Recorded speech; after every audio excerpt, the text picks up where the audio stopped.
Hello, my name is Jay, and today I'm going to be doing another Jay Q&A where you guys get to ask questions, and I try to answer them. But please keep these, you can go down in the comments and put them down there. Please keep them semi-tech related. I don't care about the occasional random comment about myself, but let's keep it, as I said, tech related. So let's start off.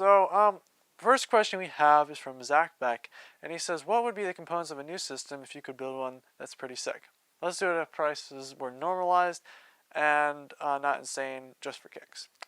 So if I were to go through a new system, I'm thinking, since I've gotten a lot more into video editing than I lately have, I probably would have gone with Vega Frontier Edition, and I probably would have gotten a custom loop to liquid cool it, just because that's better for video editing. As for CPU, I'm probably thinking a Threadripper 1050X with maybe 64 to 128 gigs of RAM. And now obviously this is including that'd be like a dream computer. I don't have this money to do that.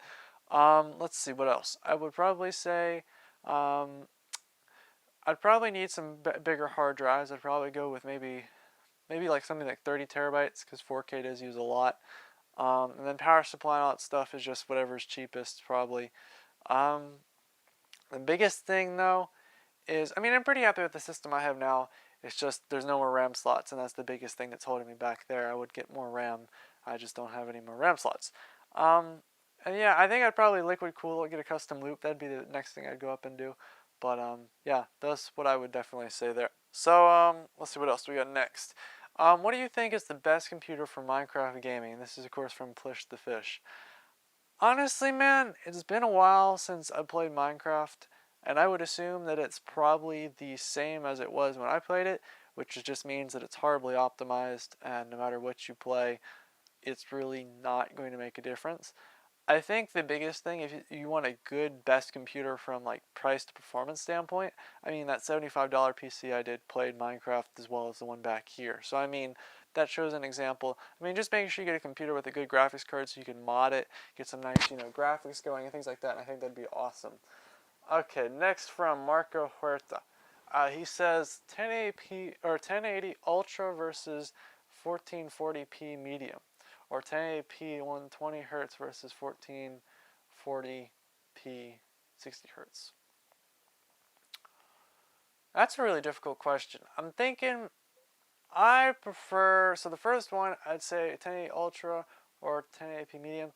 I honestly would say that 1440p medium has just more pixel PPI, so I think that would make a difference in the games. And as for 1080p versus 120 hertz and 1440p 60 hertz, I feel like the 120 hertz is much better for seeing stuff and reacting better in the games and stuff. I feel like that's a much better situation there.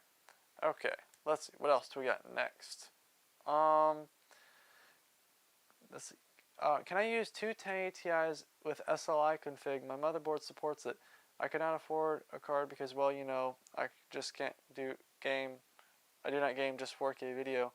I want to improve on that part of my build. Two of those low-end cards in SLI are probably not. Well, first of all, games are horribly optimized for SLI now, so it really doesn't make a difference even if you get that card or you don't, or you get two of them. They're so badly optimized for two cards. You're probably best just getting one and seeing substantially better performance than you would over those two. What is the first tech product, and this is from Bacon's Life 1234, have you ever made/used?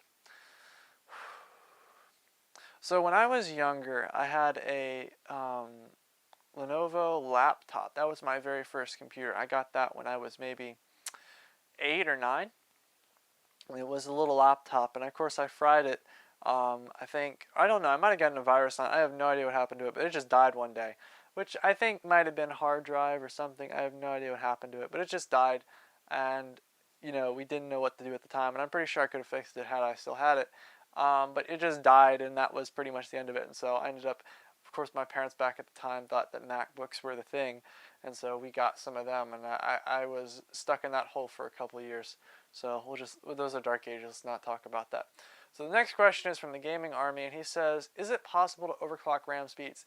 Yes, but there is a big but in that situation, And yes, you can overclock if you know what you're doing and know kind of a general idea, but keep in mind that like the general set speeds are what the RAM says that it can go up to is a really good indicator, because when you start pushing past there, it's not really working too well. Like, keep in mind that yes, you could, it's just you're going to put a lot more voltage into it. They make those like certain marks, like the 3000 megahertz and all that stuff. They make those marks for a reason, and it's just simply because that's what that RAM can go at a safe level.